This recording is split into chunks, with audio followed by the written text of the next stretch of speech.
শুধু এটাই নাই, এই রোজাদারের ব্যাপারে বলেন, এই আমি রোজা নামাজের যে সওয়াব আছে আমি যাজা, এই যাজা আমি নিজ হাতে দেই না। যাকাতের যে যাজা আছে ওই যাজা নিজ হাতে দেই না। সৎকারের যে যাজা আছে আমি নিজ হাতে দেই না। তবে একটা জিনিস আছে, যে জিনিসটা বান্দা মানুষ দেখানোর জন্য করতে পারে না। দুনিয়ার মধ্যে এমন আহমক নাই যে মানুষ দেখানোর জন্য না খেয়ে থাকবে, এমন আহমক খুব কম। এমন আহমক নাই যে মানুষকে দেখানোর জন্য নিজের বিবি থেকে দূরে রাখবে।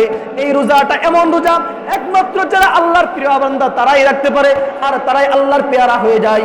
এই জন্য হাবিব জানান যে এই রোজার প্রতিদান আল্লাহ এমন ভাবে দেন, আল্লাহ রাব্বুল আলামিন তার নিজ কুদরতি হাত দিয়া রোজাদেরকে আল্লাহ রাব্বুল আলামিন প্রতিদান দিয়ে দেন।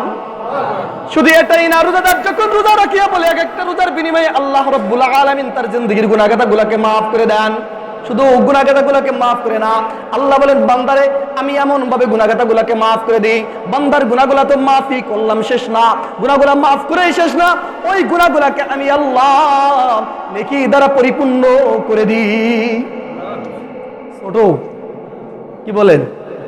আল্লাহু আকবার। দেখেন আপনি যতই ছোট হন না কেন, যত ছোট হন না কেন, আপনি ইবাদত করবেন, আল্লাহ যাজা দিবেন আকাশ পরিমাণ। এমনকি আমি আর আপনি এই যে একত্র হইলাম, হাদিসে পাকের মধ্যে আসছে যখন মুমিন বান্দারা একত্র হয়ে যায় রোজা হয়ে যায়, মুমিন বান্দারা যখন একত্র হয়ে যায় আল্লাহ রাব্বুল আলামিন মুস্কি মুস্কি হাসতে থাকে। কি করতে থাকে? মুস্কি মুস্কি হাসতে থাকে। আর ফেরেশতাদের মধ্যখান থেকে আলোচনা করতে থাকে, ফেরেশতাদেরকে বলতে থাকে দেখ না আমার গোলামগুলা পুরো একটা মাস রোজা রাখলো, আমার তাবিদারি করলো, তাবিদারি করার পরে শুধু শেষ না, দেখ না ঈদুল ফিতরের দিনে আমার বান্দাগুলো একত্র হয়ে গেল। এই ফেরেশতারা তারা কি জন্য একত্র হয়ে যায়? ফেরেশতারা বলে জব দে আল্লাহ, তারা অন্য কোনো জন্য একত্র হয় নাই, দুনিয়ার জন্য একত্র হয় নাই, টাকা পয়সার জন্য একত্র হয় নাই, দুনিয়ার দৌলতের জন্য একত্র হয় নাই, তারা শুধুমাত্র একত্র হয়েছে তুমি রবকে পাওয়ার জন্য। তারা সাক্ষী দেয় পুরো একটা মাস রোজা রেখেছে, একটা মাস রোজা রেখেছে, ওই একটা মাসের রোজার সাক্ষী দেওয়ার জন্য ঈদগাহ ময়দানে উপস্থিত হয়ে যায়। আজীব কথা, আল্লাহ নবী সাল্লাল্লাহু আলাইহি সাল্লাম যখন আল্লাহ রাসূল সাল্লাল্লাহু আলাইহি সাল্লাম বলেন, যখন ফেরেশতারা এই কথা বলে তারা সাক্ষীর জন্য একত্র হয়ে গেছেন। এই যে আমি আর আপনি একত্র হইছি, যে ফেরেশতারা বলেন যে ওই যে একটা মাস যে রোজা রেখেছে এই রোজার সাক্ষী দেবার জন্য এই বান্দারা একত্র হয়ে গেছেন। তখন আল্লাহ রাব্বুল আলামিন বলে হে বান্দা সত্যি কি তারা সাক্ষী দেবার জন্য একত্র হয়ে গেছে? বান্দারা ফেরেশতারা বলে হ্যাঁ আল্লাহ তারা একত্র হয়ে গেছে তোমাকে সাক্ষী দেবার জন্য। তখন আল্লাহ বলেন হে ফেরেশতারা তোরা শোন, যে বান্দারা আমাকে সাক্ষী দেবার জন্য একত্র হয়ে গেছে আমি আল্লাহ তাদের জন্য সাক্ষী হয়ে গেলাম। ছোট ছোট ছোট ফজিলত যারা এমন ঈদগাহে আসে নাই তারা কি আল্লাহ সাক্ষী হইতে পারবে? আল্লাহ যদি আমাদের সাক্ষী হয়ে যায় আর দুনিয়াতে কিছু লাগে? হাদিসে পাকের মধ্যে আসছে আলাউ শাহিদান ইলা শাহাদা, যে ব্যক্তির শহীদ, যে ব্যক্তির সাক্ষী, যে ব্যক্তির সাক্ষী আল্লাহ হয়ে যায়। এই বুখারীর হাদিস, যে ব্যক্তির সাক্ষী আল্লাহ হয়ে যায়, যার জন্য জামিন করনেওয়ালা আল্লাহ হয়ে যায়, যার জামিনদার আল্লাহ হয়ে যায়, দুনিয়ার কোন নেতা জামিন হয় না। আরে দুনিয়ার নেতা যদি জামিন হয়ে যায় তাহলে দুনিয়ার সকল মানুষ আপনাকে স্যার বলে। দুনিয়ার নেতা যদি জামিনদার হয়ে যায়, যত বড় ব্যাংক হোক না কেন আপনাকে লোন দিবে। দুনিয়ার মানুষ যদি, দুনিয়ার নেতা যদি আপনার জামিনদার হয়ে যায়, আপনার পা নিচে বাড়িতে ফেলানো যায় না। কিন্তু আল্লাহ যার জামিনদার হয়ে যায় তার কেমন অবস্থা হবে? তার অবস্থা শেষ আছে।